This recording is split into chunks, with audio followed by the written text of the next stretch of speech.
Hi, Sam. Hi, Hannah. How are you doing today? I'm happy because today is a day that's full of my new favorite thing. Which is? I want to bring you back to the first episode of this podcast. We were talking about what we don't talk about when we talk about fat by Aubrey Gordon. And we were talking about what health means to different people. And I said to you in a rather mocking, dismissive tone that something that health means to you is going into a room with a bunch of big, tall plastic walls that have colorful rubber rocks on them and seeing if you can make it all the way up to the top of those walls with only the power of your body. And I said that as if it was a silly pursuit that I would never be interested in. And now here we are 6 months later. I'm so obsessed. It's my favorite thing in the world. It's all I can think about. And when I am not rock climbing, I am counting down the days until the next time I get to go rock climbing. Yeah. Yeah. I also count the days of my week that will end up going towards rock climbing. Why don't you talk about how you started rock climbing and what made you fall in love with it? My introduction into rock climbing really came 10-ish years ago. Mm-hmm. A good friend of mine had joined the rock climbing club at his college, took me and my then girlfriend at the time out to go rock climbing outdoors. Oh, that was your first time was outdoors? Mm-hmm. Oh, damn. And more specifically, it was bouldering without any ropes or harnesses. And I enjoyed it. I think it was over winter break, so it was colder weather, which typically is better for climbing in general, as long as it's not too cold, because it reduces the amount of moisture and the chances of you slipping. And growing up as a kid, I was very much an avid tree climber. There's a great story of me climbing a tree and getting to the top and then falling all the way down the tree, getting caught by branches. Oof. As I do. And somehow I amazingly did not hurt myself whatsoever, and it was actually pretty fun. Every little boy has something of Mowgli from the Jungle Book in them. And so too does every little girl. Yeah, I was going to say, I don't... Every little child is a little bit Mowgli from the Jungle Book. For sure. And a little bit Sarah from A Little Princess. Right. And then fast forward like 7-8 years, and I decide to try out the local rock gym near me. What I go with is bouldering this time because I'm limited to the fact that I'm going by myself and I don't have other options. Stone climbing in St. Augustine opened in like 2021 or 2022, and I was living there at the time, and I was familiar with rock climbing from my friend over the years and decided that I would try out this new rock climbing place, and it quickly became my new hobby. You wanted to go there because you just like trying different activities with your body? Yeah, I grew up doing martial arts a lot, and since then not really found anything after graduating college to really replace that. This was still a couple more years after I graduated, but yeah, I found stone climbing, and from there the rest is history. And what was it about it that grabbed you and kept you coming back? So for me, the part that intrigued me even when I was first trying it, even though it didn't quite hook on, was what they call the route problems. In the sense, these are like puzzles that you're trying to solve, but very obviously physically demanding puzzles. And the more advanced you get, the more techniques you can use to try and basically solve these puzzles. And so it's very rewarding when you go to climb something, you can barely even get on it, and then 2 weeks later, you can climb it from start to finish. That was 2021. It's really when I would say I got into rock climbing. How did you get started? Because of you. I learned it from watching you. Is that a good thing or a bad thing? I'm quoting an old anti-drug ad.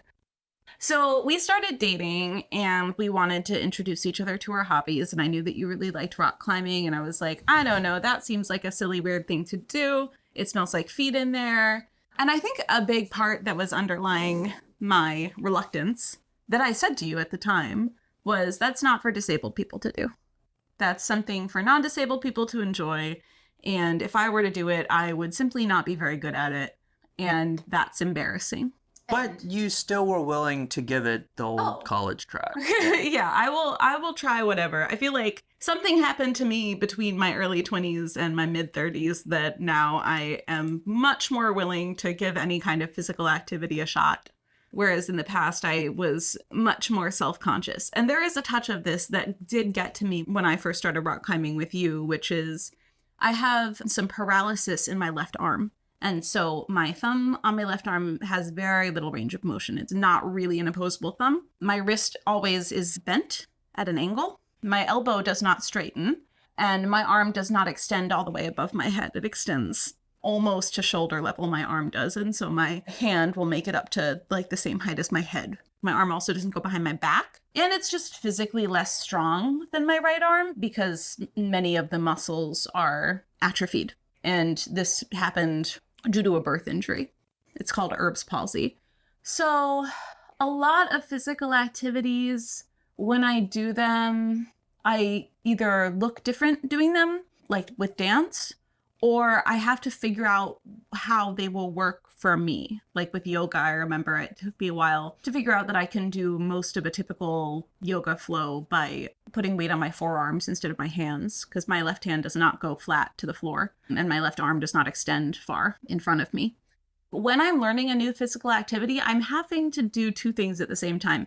I'm having to learn what it is and I'm having to learn how it will work for me. And it's hard to do both of those things at the same time because it's hard to figure out how something will work modified for you if you don't know how it works in the first place because it's a new skill. And the layer of emotional baggage on top of this was for me moving in a visible space, moving in a public space, I should say, where if I'm new at something and I am therefore bad at it because I don't yet know how to do it, I have this fear that people will watch me and see me and think, oh, she's terrible at this because of her arm, and not, oh, she's terrible at this because she's only been doing it for a week. And that they will then conclude that all disabled people must be bad at this thing. I will kind of take on the pressure of representing all disabled people. And so I feel like I'm not allowed to be okay at something or to be bad at it. Despite the fact that everyone when starting rock climbing is bad at it. Unless you're just like... Isaac. Well, yeah. My friend Isaac, I took for the first time last week and he was very good at it and it was very rude. So I wanted to try it because it seemed really fun. It's colorful. And I think that there is something in every person that we just want to climb stuff. I was like that as a kid too. I wanted to climb trees. I wanted to climb big rocks. I wanted to climb playground equipment. And I couldn't climb very high. Even like when I went to physical therapy, I would be like climbing the mats and the exercise balls and things. And it's something about our ape ancestry. We just want to climb. And it's also a very compelling metaphor. I did not think that deeply about it before we started out. I was just like, ooh, this seems like kind of scary and exciting because I'm also scared of heights. So what we did was called top roping, not bouldering. Top roping is where you are secured in a harness. There's a rope that extends from the harness all the way up to the top of the wall and then is in like a little pulley up there and then makes it all the way back down to the ground. The other end of the rope is attached to your partner and your partner is basically reeling you in as you climb. And so like a fish. Like a fish. You're really like pulling up the slack as they climb. The first couple of times I did not make it up to the top of the wall, but I kind of had fun and I was kind of self-conscious. I feel defensive about saying that I'm self-conscious about anything related to my disability because I think a lot of people hear me say that and they think somehow that the self-consciousness was my idea. I came up with it. And in reality, it's stemming from very real experiences that I was subjected to by other people, by non-disabled people. So things like, doing the school musical when I was in middle school and overhearing a couple of girls talking about me. I did not know these girls and they were saying, this is like a core memory I'm sharing. It's not even that mean. They were saying, have you seen her arm? What's going on with her arm? And kind of speculating about it. And then one of them said, but she's in the school musical. The other one was, oh yeah? She goes, yeah, she's actually pretty good. Like, that's surprising. Like, if you have a physical difference, you're not allowed to be good at something.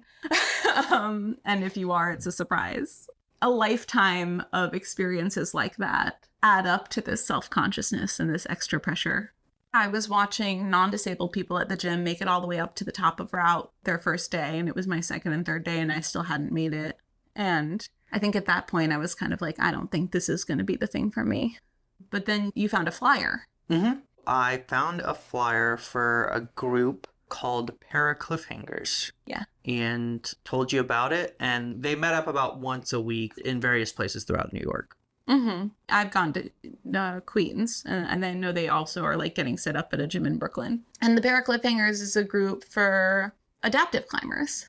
Before we went to our first Cliffhangers meetup, I had made it up to the top of a route, and I was feeling a lot more optimistic. Mm-hmm. Also because you were telling me, like, I see you improving, and I was, like, willing to believe that that was possible. But when I started climbing with Cliffhangers, it was like I unlocked a new obsession. And I think part of it is that prior to this, I hadn't had a social group of all physically disabled people in my life before. This is my first time that I've gone and hung out with a bunch of disabled people once or twice a week and gotten to know them and been able to like commiserate.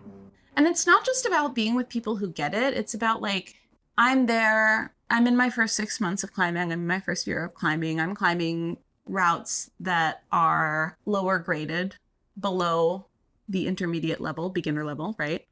And then there are other people there who are wheelchair users, who are amputees, and they're climbing pretty advanced routes. So some of the pressure gets taken off that I need to represent an entire type of person in a public space. We show the full range of experience levels, and it takes away the pressure of being the only one. And also just like watching people with physical differences do it. It makes it non-theoretical that I could do it. It makes it literal right in front of my eyes. I remember you and I had talked about whether I could learn how to belay, which is where you reel the other person in. And we said, yeah, I don't know. And I go to meet the Cliffhangers and they say, do you want to learn how to belay? And I say, yeah, I don't know if I would be able to. And they say, well, we've taught one-handed people how to do it. And, you know, immediately the question left my mind. It wasn't like, let's see if this works. It was, let's see how this will work. And that is such a different approach and such a different feeling. And I immediately learned how to belay. It was not a problem. I've absolutely fallen in love with rock climbing. We're going to be rock climbing later today. And you're going to be going to the national competition in, for sure, the US, but also possibly Canada. Yeah, there's like a whole world of disabled climbing. And I will be going to compete in these paraclimbing competitions, of which there are many. A lot of people go and climb in the national paraclimbing competition. It's their first ever competition because it is kind of a small world. I was having a conversation at Cliffhangers with one of the non-disabled volunteers one day. She was coaching me through a difficult route. And I got off the wall and I was really happy and I was reflecting on how well it had gone. And she said, like, when I'm here with you guys, I think rock climbing is for disabled people. It's not for people like me. It's for people like you. And then it makes it weird when I go to the gym and there aren't disabled people around. And, you know, I think through why is that? And another Cliffhangers person had pointed out to me, it's among the most accessible sports that there is, which is ironic because it's among the most dangerous sports. And it's incredibly physically demanding. Everyone who is climbing with a rope, at least, is climbing with some sort of assistive device, in the sense that the rope itself is an assistive device. The tools that you use are the same as the tools that I use. Yeah. There does exist a harness that different adaptive climbing organizations use for folks who really can't bring themselves up the wall just with the power of their bodies, which is great. It will help bear some of your weight and pull you up the wall so that you are climbing, but you are not pulling up your entire body weight. That does exist. I think I saw it in action one time. But the majority of adaptive climbers are just climbing while being disabled because the wall does not care how you get up the wall. Most of your power can come from your legs, or you can not use legs at all, like the paraplegic climbers that just use their arms. You can mostly rely on one side of your body or the other. If you have spasms, you can get thrown off the wall and swing back around, grab it, and keep climbing. There are techniques that you can learn and improve, but it is not nearly as prescribed, I feel like, as a lot of other sports. Climbing being a place where disabled folks gather is pretty in line with the reputation that climbing has as an alternative, queer, inclusive, funky space. And I think part of why we wanted to talk about it is that we're interested in why that is, because it could easily be a lot more bro-y and exclusionary. Yeah. And I'm sure that there are or have been circles that are more so that than not. I guess while you can compete with others in climbing for certain, like in the climbing of different routes, it's certainly not like a head-to-head match of something. You are climbing something on your own when bouldering, or you are climbing with a belay partner when you're rope climbing. And so, like, something that I noticed kind of early on is that, like, I can climb with somebody who's been climbing for 10 years, and I don't feel like I'm dragging them down or ruining their good time. They're still climbing the routes that are appropriate for their level. I'm climbing the routes that are appropriate for a beginner, and it doesn't make a difference. It's not like they have to dumb down their climbing to climb with me. Right. Yeah. And they almost need that break between climbs to belay, to rest and recuperate before climbing again. Because part of climbing is that you are expending all of your energy and all of your strength for a brief amount of time. Yeah. It's not particularly cardio endurance heavy, but it is very much absolute muscle power and to a certain extent muscular endurance heavy. And I think the other aspect, which we kind of touched on there, that makes climbing maybe more of a community space is that relationship, if you want to call it, between the climber and the person supporting them. And obviously when you get in a gym setting or even outside, you have a bunch of belayers next to each other who are there attentively belaying their partners, but also have a community of people around them that they can talk to and hold conversation with at the same time. While it is a very momentarily intense sport, there's a lot of chance for reprieve and relaxation and reflection on what is happening. It's cooperative, it's interdependent. By necessity, it involves rest, and people naturally socialize while they're resting. With rock climbing, I think less so than in other sports, there's not really an ideal body type in the sense that there's such a variation on the types of routes that you can climb, especially in bouldering, that someone who's tall, lanky, is not always going to have the easiest time on routes that maybe are a little bit more cramped. And so in that case, someone who's smaller, more compact may have an easier time on a route. Whereas, like, if you think of something like soccer or golf or basketball, like, I imagine those type of sports to lend themselves more towards a certain body type. Yeah, and there's so much variation in the types of routes that you can climb that different body types can be advantageous in different contexts. And then another point that people have brought up to me is that a lot of muscular men with lots of upper body strength who can do lots of pull-ups will start out and advance pretty far pretty quickly and then hit a hard plateau, like hitting the brakes in their progress, because they have been able to essentially do pull-ups this whole time and rely so much on their upper body strength, they never had to develop technique.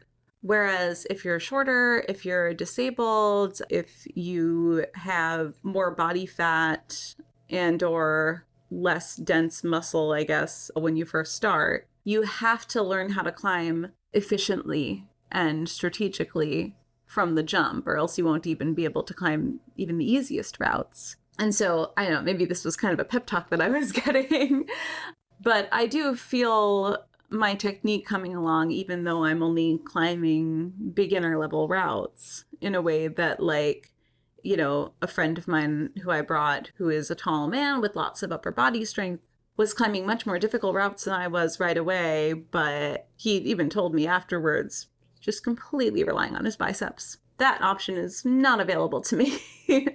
And so in the long run, it can end up being advantageous to have to be forced to learn proper technique and to learn the appropriate technique for what you're working with physically. There's a lot of memes and jokes about rock climbing attracting queer people, polyamorous people, outdoorsy, hippy-dippy people. I saw a joke online recently about I go to the rock climbing gym and a blue-haired non-binary person checks me in and then I fall off of a wall for 2 hours or whatever. And it's kind of the same kind of stereotypes that you hear about, like baristas are the types of people who would rock climb.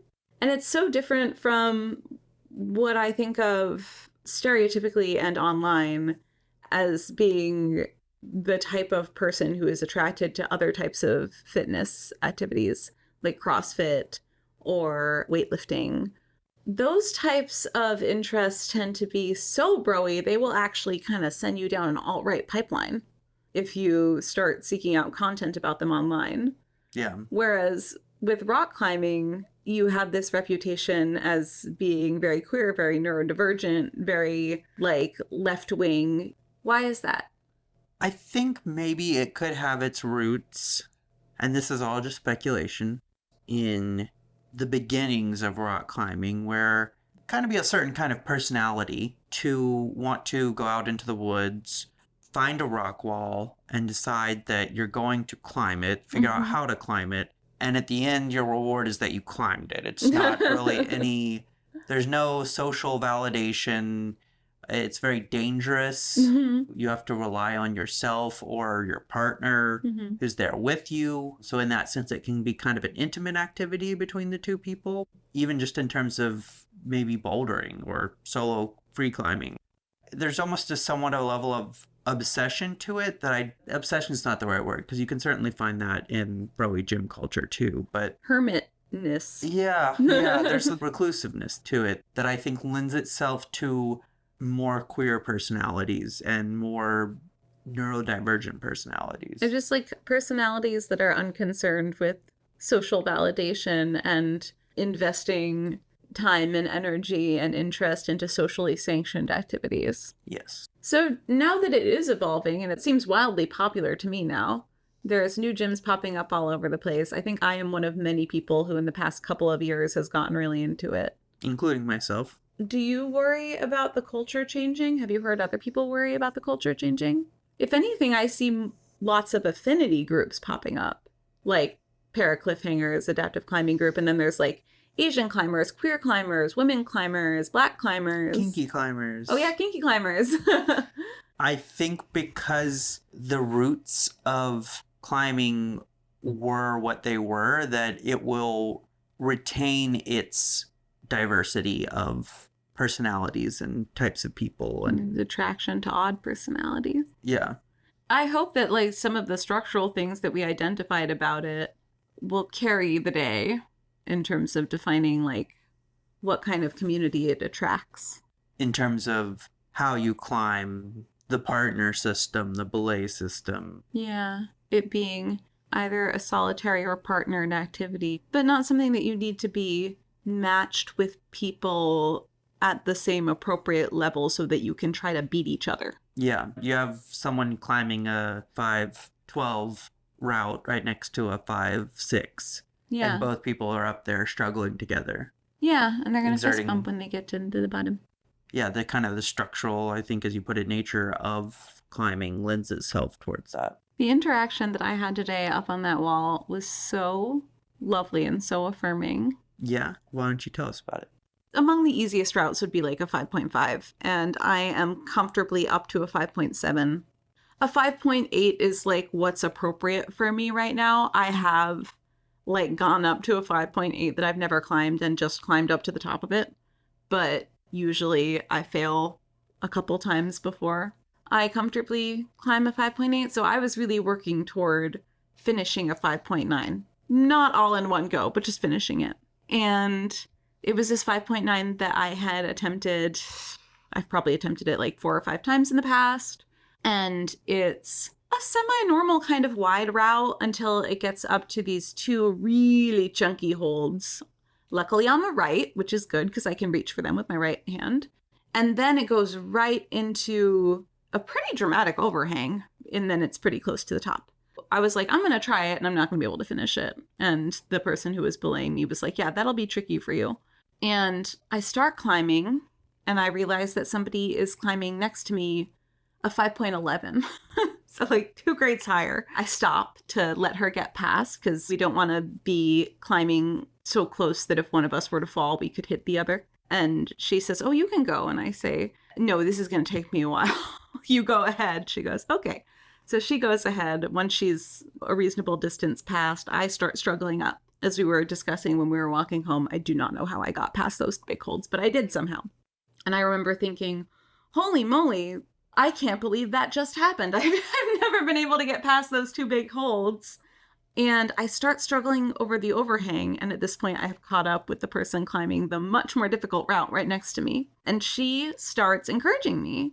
And honestly, I think once I got to that overhang, I might have said, okay, that's good for today. But there was this person next to me who was encouraging me, and she was encouraging me in very gentle ways. You know, she was saying, don't forget to keep breathing, take a break. Do you want some chalk? It was so affirming because it was coming from a place of admiration and respect for, this is going to sound so corny, but where I am in my journey. When you see someone struggling with the level of difficulty that you remember struggling with not too far in the past, there's a feeling of almost, I'm envious of you because like you get to experience this progress. It's not condescending. It was genuine warmth and excitement flowing between us, from me to her and from her to me. And we both got up to the top. And I was so happy. I did not think that I would make it up to the top. And of course, now all I can think about is, okay, but I got to flash to 5.9. Flashing means you climb all the way up without taking a break and leaning back on your harness. So like you can take a break if you're still holding yourself up with your body.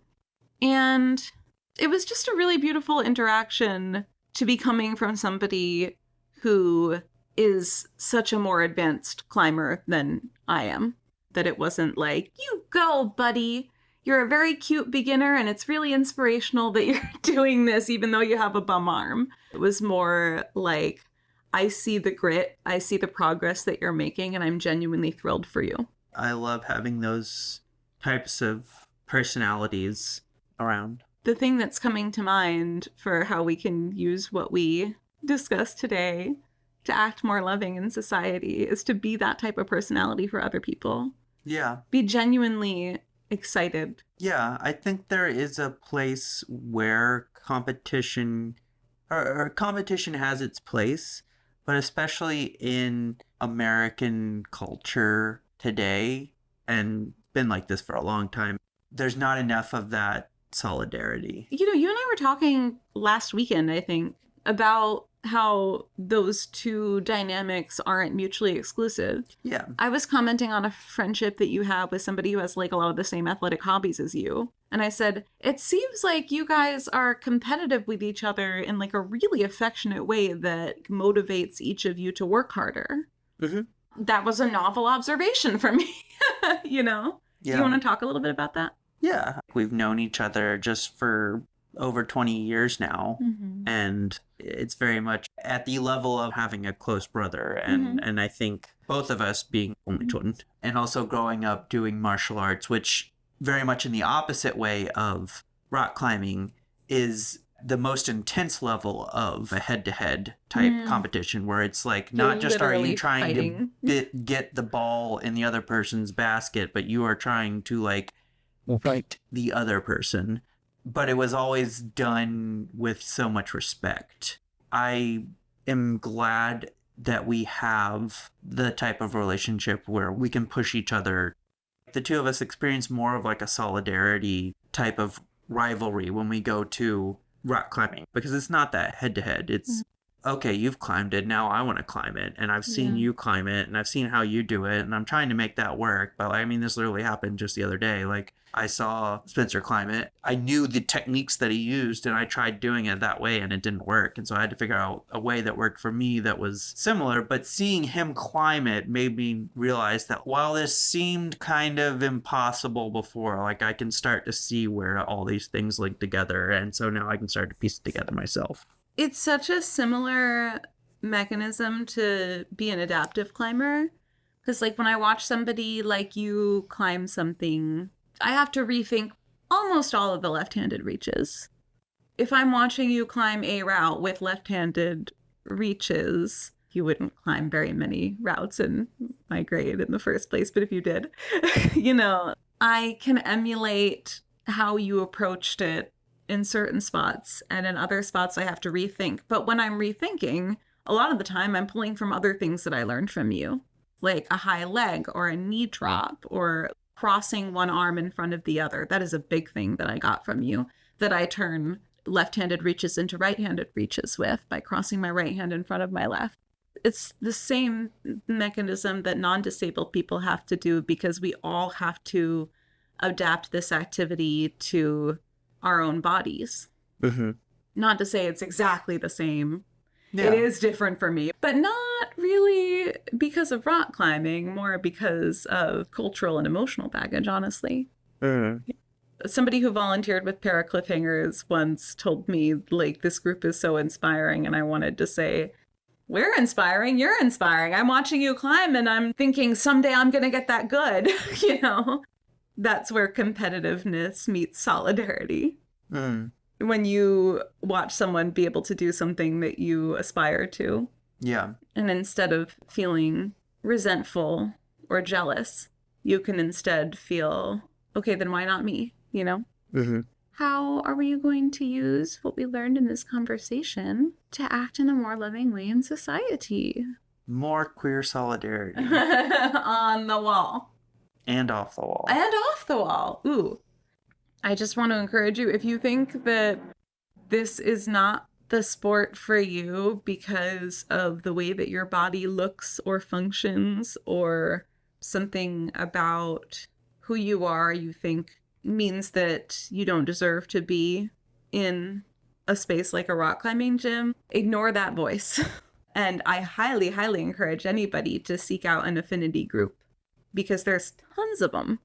And it's such a great way to not have to worry as much about being the only disabled climber, the only fat climber, the only queer climber, the only woman climber, whatever it is that's tripping you up. Like, I promise there's an affinity group for it. So seek out community and be the sparkly, encouraging person on the wall for somebody else. Yep, and that is climbing. We did it. We figured it all out. Good job, everybody. Good job, everybody. I love you. I love you too. Okay, bye-bye. Okay, bye-bye.